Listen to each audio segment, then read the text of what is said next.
Pagi yang cerah di mana terlihat para superhero kita sedang liburan dengan mandi berendam di pemandian air panas sambil bersantai. Tak lama kata Giri mendapat sebuah pesan dari anak panah tak dikenal yang mengatakan kalau sesosok monster menyandera anak-anak di sebuah tempat. Para BI Fighter pun segera berbenah menuju lokasi. Sesampainya di lokasi, BI Fighter bertemu dengan dua orang misterius yang secara tiba-tiba dua orang itu menyerang mereka. Seperti BI Fighter, dua orang itu terdiri dari sepasang muda-mudi yang memiliki armornya sendiri. Mereka yang bentrok pun bertempur sampai seorang yang menggunakan armor yang sama menghentikan pertempuran. Seorang pengguna armor itu akhirnya memperkenalkan dirinya. Mereka adalah Blue SWAT. Sedikit perkenalan, Blue SWAT adalah polisi elit yang didirikan pemerintahan Jepang untuk melawan alien yang merupakan mafia antariksa. Petualangan pasukan ini juga ada serisnya tersendiri. Singkat cerita, mereka pun berkenalan. Walaupun tujuan mereka sama-sama menjaga kedamaian di bumi, namun BI Fighter dan Blue SWAT saling tidak mengenal. Tim SWAT terdiri dari Sarah yang kita sebut saja Mega, lalu Narumi yang kita sebut saja Joko, dan Sik yang kita sebut saja Surya yang merupakan pimpinan dari kelompok ini. Ternyata kelompok Blue SWAT juga dapat pesan yang sama dengan BI Fighter di mana mereka dipertemukan di tempat itu. Tak lama Kabuto juga datang ke tempat itu. Uniknya Kabuto malah mengenal Blue SWAT dan BI Fighter. Ternyata Kabutolah yang menulis surat itu, agar kedua superhero tersebut berkumpul. Kabuto melaporkan kalau banyak gadis yang hilang di sebuah taman bermain. Oleh karena itu taman bermain tersebut sekarang tutup agar tidak ada korban lagi. Berpindah ke sebuah gua, di mana Sorcerer Jagul masih hidup dan sedang menyandra beberapa warga sipil yang semuanya adalah gadis. Tampaknya dia memiliki rencana tersendiri dengan mendatangkan dua prajurit terkuatnya. Berpindah ke taman bermain, di mana di sana Kabuto membutuhkan para pahlawan untuk membangun kembali taman itu. Mereka yang awalnya menolak pun akhirnya mau melakukan karena melihat Mang Odik yang artinya perusahaan mereka juga menjadi sponsor di taman bermain itu.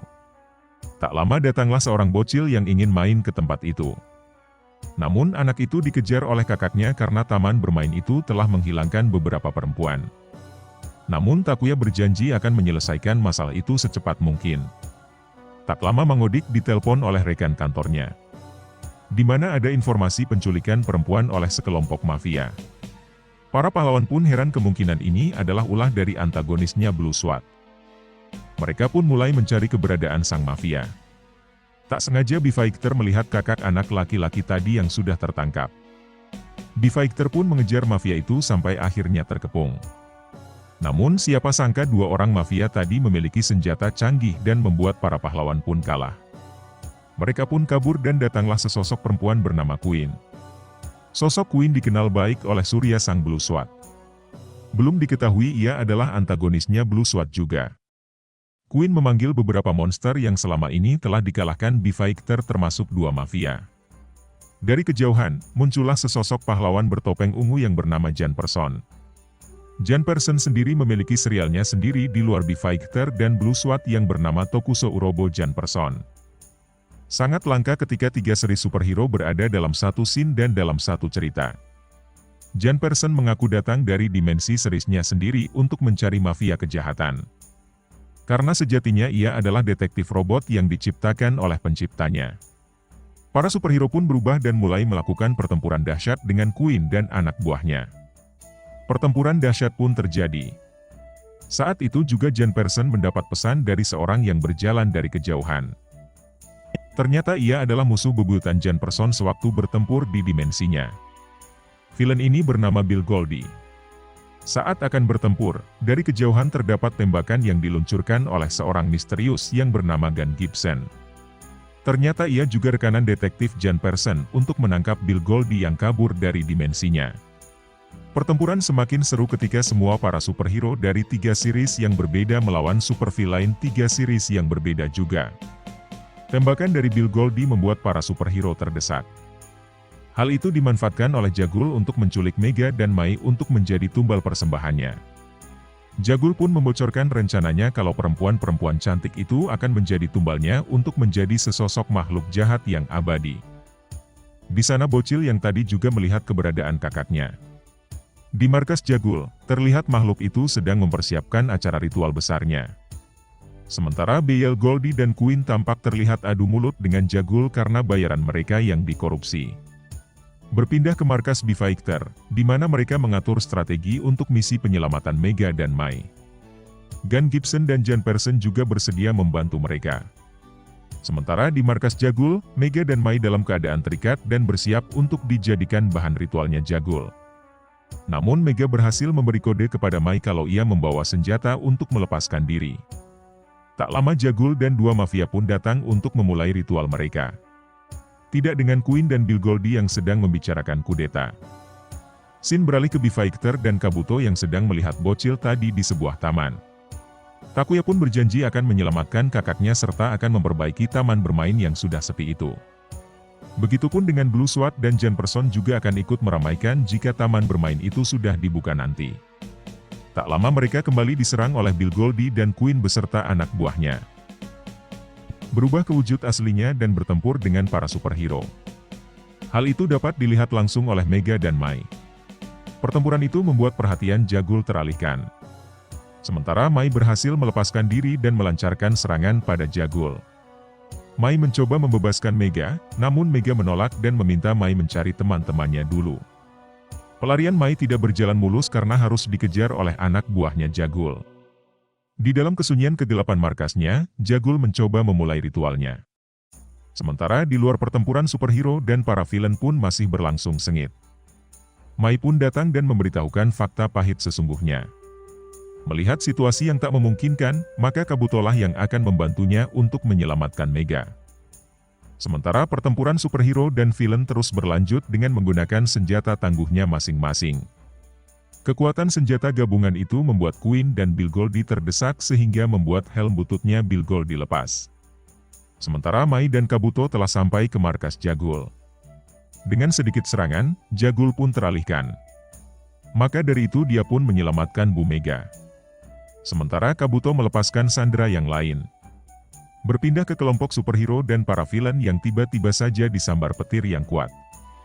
Karena tidak ada hujan, mereka curiga kalau ada villain lain yang masih hidup. Dan ternyata serangan petir itu berasal dari penyihir Jagul yang sudah berevolusi ke wujud terkuatnya.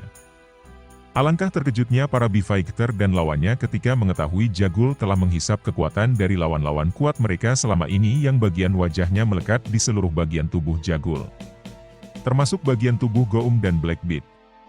Di sisi lain, Mai dan Kabuto berhasil membawa Mega untuk bergabung dengan pasukannya.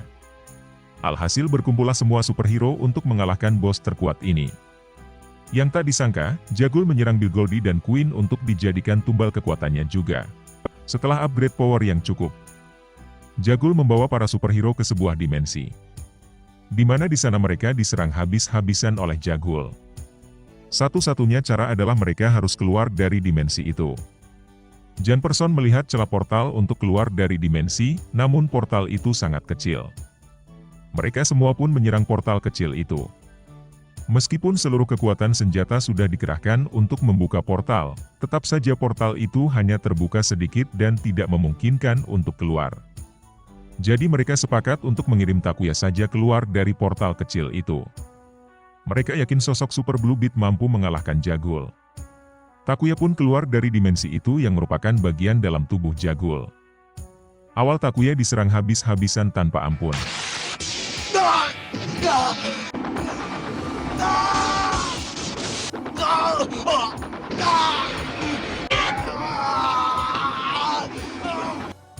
Saat di dekat monster, Takuya kembali melihat portal kecil itu dan menyerangnya.